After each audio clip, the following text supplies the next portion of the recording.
لكم في رسول الله أسوة حسنة.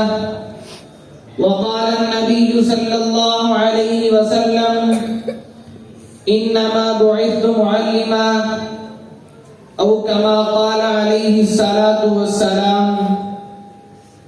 کتاب فطرت کے سر ورق پر جو نام احمد رقم نہ ہوتا، کتاب فطرت کے سر ورق پر جو نام احمد رقم نہ ہوتا تو نقش ہستی ابھر نہ سکتی، وجود لوح و قلم نہ ہوتا، یہ زمین نہ ہوتی، یہ فلک نہ ہوتا، یہ عجم نہ ہوتا، یہ عرب نہ ہوتا، یہ محفل کون و مکان نہ ہوتی اگر وہ شاہ امم نہ ہوتا.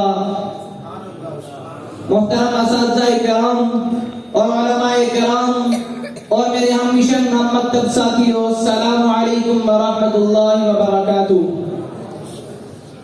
آج میں آپ حضرات کے سامنے سیرت النبی صلی اللہ علیہ وسلم کے موضوع پر لغزشائی کرنا چاہتا ہوں. سامعین محترم، سیرت النبی صلی اللہ علیہ وسلم کا موضوع اتنا وسیع ہے کہ آج تک کوئی مصنف، محدث، محقق اور مورخ اس کا صحیح طور پر احاطہ نہ کر سکا اور نہ ہی کر سکے گا. تو میں بھی وقت کی قلت کو مد نظر رکھتے ہوئے سیرت کے چند پہلوؤں پر روشنی ڈالوں گا.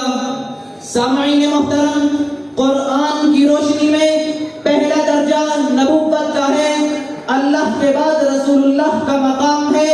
تمام ملائکہ، جن، فرشتے، حورے، رسل اور انبیاء ہوں، میرا پیغمبر ان سب سے افضل ہے، افضل المخلوقات ہے، سید الکائنات ہے. اللہ کے بعد اگر کسی کی شان پر نگاہ پڑتی ہے تو وہ آمنہ کا لال ہے، عبداللہ درخت جگر ہے. میرے آقا کی شان اللہ کا قرآن بیان کرتا ہے، ہر پیغمبر کی زبان میرے آقا کی شان بیان کرتی ہے. زمین و آسمان میرے آقا کی شان بیان کرتے ہیں، بلکہ سارا جہان میرے آقا کی شان بیان کرتا ہے. میں نے امی عائشہ سے پوچھا کہ میرے محبوب کی شان کیا ہے، تو انہوں نے فرمایا لنا شمسن وللآفاق شمسن، لنا شمسن وللآفاق شمسن وشمسی خیر من شمس السماء فإن الشمس تطلع بعد الفجر وشمسی طالع بعد العشاء. لوگوں، ایک سورج آسمان پر چمک رہا ہے، ایک سورج میرے حجرے میں چمک رہا ہے. آسمان کے سورج کو مسلسل ایک گھنٹہ دیکھو، آنکھیں اندھی، بینائی ختم ہو جائے گی. یہ آسمان کا سورج بینائی چھین لے گا، مگر میرے حجرے کے سورج کو اندھے بھی دیکھیں تو بینائی آ جائے. جلدی کالے تھے، چمکنے لگے. ابن حدیق آنکھوں سے اندھے تھے، حضور نے لعاب لگایا تو روشن ہو گئے. آسمان کے سورج کے قریب جاؤ گے، گرمی سے پگھل جاؤ گے. میرے محمد کے قریب جاؤ گے تو جنت کا دروازہ مل جائے گا.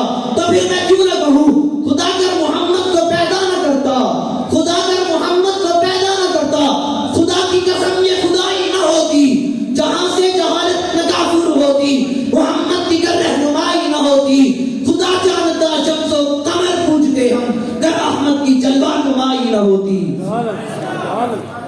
سامعین محترم، میرے پیغمبر امی ایسے ہیں کہ ساری کائنات میں ان کا استاد نظر نہیں آتا، اور استاد ایسے ہیں کہ ساری کائنات ان کی شاگرد ہے. یتیم ایسے ہیں کہ پورے مکے میں لوارث نظر آتے ہیں، اور وارث ایسے ہیں کہ ساری امت لوارثہ کے وارث محمد ہیں. حسین ایسے ہیں کہ یوسف علیہ السلام کو دیکھنے والوں نے اپنی انگلیاں کاٹی. یہاں میرے محمد کو بھی دیکھے، لوگوں نے اپنے بچے شہید کروائے، اپنی گردنیں کٹوائیں، اپنی جانیں قربان کر دی. ہاں، مجھے کہنے دیجیے، میرے نبی مسکرائے، جنت کا منظر بن جائے، غصے میں آئے، قیامت کا منظر بن جائے، قدم اٹھائے، سنت بن جائے، گفتگو کریں، حدیث بن جائے، عمل کریں، شریعت بن جائے. جو ان کے نکاح میں آئے، مومنین کی ماں بن جائے. ابو بکر آئے، صدیق بن گئے. عمر آئے، فاروق اعظم بن گئے. عثمان آئے، ذوالنورین بن گئے. حضرت علی آئے، حیدر کرار بن گئے. امیر معاویہ آئے، کاتب وحی بن گئے. ابو عبیدہ آئے، امیر الامہ بن گئے. ڈاکو لٹیرے آئے، محافظ و نگہبان بن گئے. ظالم و ستمگر آئے، عادل و ہمدرد انسان بن گئے. فاسق و فاجر آئے، زاہد و پاکیزہ بن گئے.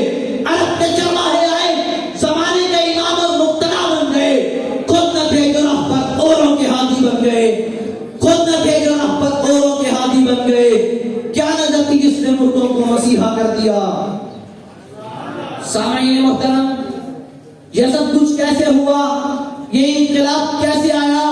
تو میں عرض کروں گا یہ انقلاب حضور کی محنت سے برپا ہوا تھا.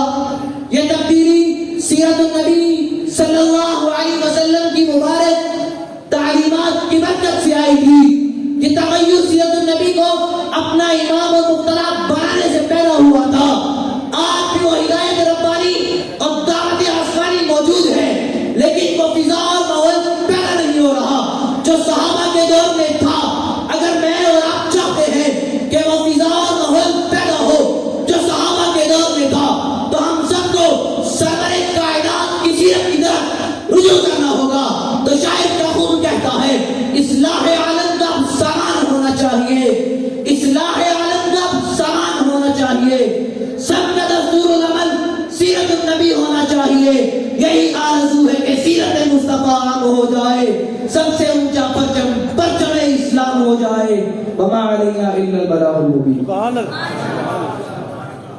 سبحان اللہ، ماشاءاللہ. کیا ہی جوشیلہ انداز تھا ہمارے مقرر صاحب کا، حافظ حذیفہ صاحب. اور